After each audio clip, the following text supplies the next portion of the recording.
Ooh, see, look, we're already off to a bad start. Hi guys, welcome back to my channel. It's Morgan Danielle, and today for you guys, I have a, let's check to be sure. Yep, I have a 3-month hormone update for you guys. Oh my goodness. Oh my god. So I will be uploading the story of how I got on hormones at a later date. And that will tell you the story of how things got started. But for now, we're just gonna be fixated on what's happened within 3 months. Now, I chose to keep the first 2 months off of the internet because I was still getting used to myself, especially, you know, with all the different changes, and especially within the first month, I didn't really see much change. So I wanted to keep that all on the down low for a while because the internet's not the best place to go when you're doing certain things. Like, it's just, the world is just a cruel place. So I chose to kind of just take a seat back and kind of focus on dealing with it. Plus, I was getting out of a relationship and I was in just a really bad funk. So I just chose to keep the first 2 months of my transition off the internet. But I did get a request to do this with you guys, and so if you guys requested, then I'm not opposed to doing it. So let's talk about month 1 and then 2, and then we'll jump into 3, because 3 is like the current month, so I can tell you exactly what I've seen as a difference here. So for the first month, actually the first month that I started hormones, I got prescribed estradiol, 2 milligrams of estradiol, and I got 100 milligrams of spirolactone, and I take 2 a day, 1 in the day, 1 in the night. That's sort of just how it's always worked, which I'm running out. I need to go to my pharmacy and like pick my prescription up, but nonetheless, that is what I got prescribed, and that was that. So what happened was, the first week that I was on hormones, I broke up with a boyfriend that I had at the time. So I was, girl, when I tell you, before you notice anything, when you first start hormones, you're gonna notice your emotions. Like, my emotions were through the fucking roof. Do you understand me? Like, I cried so much more. I got so much more upset. I was a lot more sensitive than I had been in the past. Like, you know, I'm not very sensitive. You know, I'm one of those girls who, like, people say mean things and I try not to let it get next to me. So that was just hard. It was hard understanding my emotions at the time. But I persevered through. Most people, you know, everybody's body is different. You know, there's a lot of times from what I've read, it goes based off of your puberty. So when I was a teenager, when I hit puberty at an early age, I think I peaked at about 11, and I was almost completely done. I had pretty much gotten all the changes as far as like height and physical changes at about the age of 16, because I've been the same height since I've been in high school. Give or take, maybe 1 inch. I've been exactly the same height, and that was like after I grew to the height that I was now, and I think I hit that about 16. I haven't grown any more since then. So I peaked early and I finished my puberty fast. So that kind of how hormones kind of stimulate. Like, however, if you were a late bloomer, then you're gonna kind of bloom late with hormones. So within the first month, I started to feel sensation in like my nipple area, and it became extremely sore. So throughout the second month, I noticed like more physical changes. One thing that I noticed is my skin got a little bit lighter than what it was, which is why I've been having to buy different foundations. My skin cleared up tremendously. I stopped having severely oily skin. My skin was not as oily as it had been in the past. My hair grew a little bit, not really a lot. You know, it was kind of normal relative to how it usually grew. My skin over my whole entire body grew entirely softer, especially on my face. And I became way more sure of myself. I became very in touch with my emotions and with myself. And yeah, and at this point, my areola kind of grew to be an areola, and that was the most painful fucking experience. Do you understand me? Like, for anyone who is going to be male to female, they're going to be starting hormones, and they're excited about boob growth like how I was. Let me tell you something, sis, because look at this. Okay.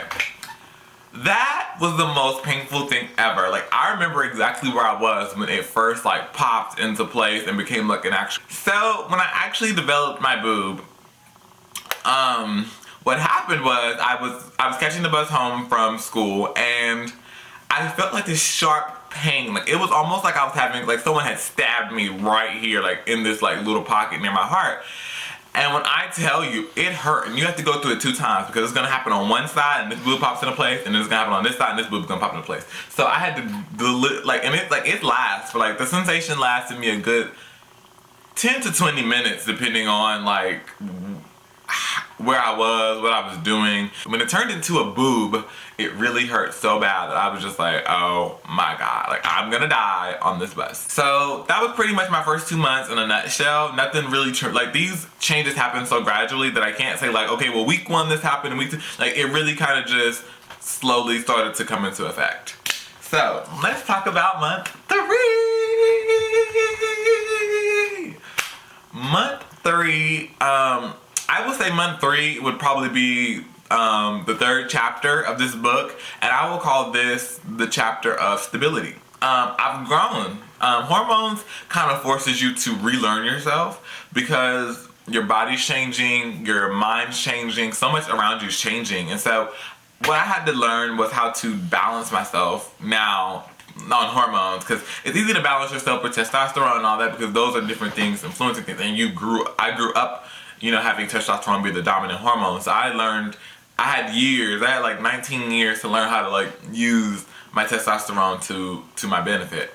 Estrogen's a little different, so I've had to learn how to balance my emotions a lot more. I've had to learn my body a lot better. I've had to learn to recontrol my emotions, learn, you know, what makes me tick, what makes me not tick, you know, even from food. Like, I have changed what I've loved as far as foods. I've changed a lot of different things. So hormones have been really, really good to me. Now, onwards to boobs, because I know everyone's like, okay, well, let's talk about them, because, I mean, girl, you keep putting your chest out, so let's get into it.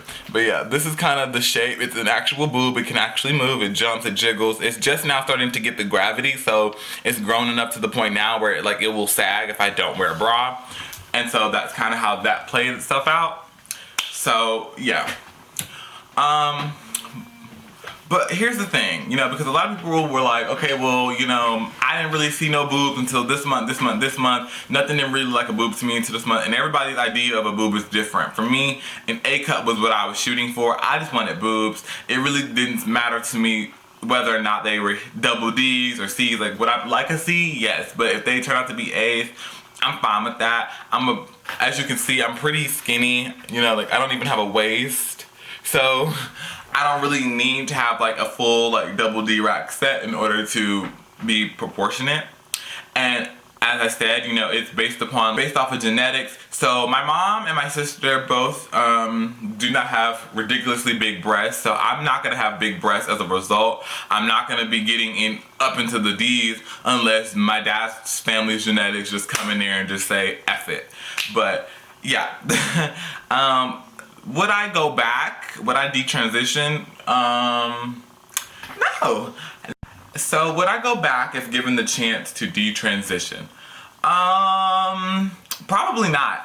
I'm very happy where I'm at, you know, and I still do have moments where I'm like, you know, things suck. You know, I'm not passable. Like, I can't just go out into the city and, you know, not get clocked, you know. Sometimes I'm not clocked. Other days I'm clocked. Other days people don't really give a damn either or. And I mean, it really doesn't matter to me. And I'll make a video on that later about why passing is something that we need to stop. You know, we need to kind of shed away from and start accepting all trans identities, regardless of if they're passable or not. But I would not transition. I wouldn't change it for the world. I wouldn't change being trans for the world. You know, these 3 months have been really, really, really hard emotionally, because obviously breaking up with a boyfriend and being on hormones, and, you know, the doctor will tell you when you do get prescribed hormones that, you know, your emotions are going to be very, very, very, very, very, very, very, very, very unstable. Like, don't expect to have one stable mood. And I was one of those girls who was like, oh, Morgan, you's a savage. You don't care about nobody's feelings but your own. You're not gonna experience the mood changes until I got to experience them firsthand. Crying, being angry, being happy. Everything is so much more intense. So that is the epitome of what's going on here. I do think that sometimes I stood in the way of my hormones working, because I did recreational weed here and there. I think that kind of helped.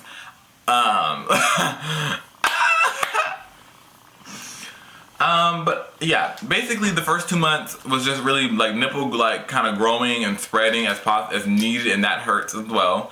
And I was hungry, so I was gaining a little bit of weight and stuff like that, but nothing too crazy. It's only been these last 3 months that I've really started to see a lot of different changes come about. So yeah. So guys, if you have any questions or you want me to do a video on something else trans related, any like questions related things, you can leave them down in the comments below. Don't forget to subscribe to my channel because I will be making a lot more videos, and I will be doing a lot of fashion and makeup videos, a lot of different collabs if possible. I have a lot of things planned for my channel this year, and I will see you guys in my next video. Bye!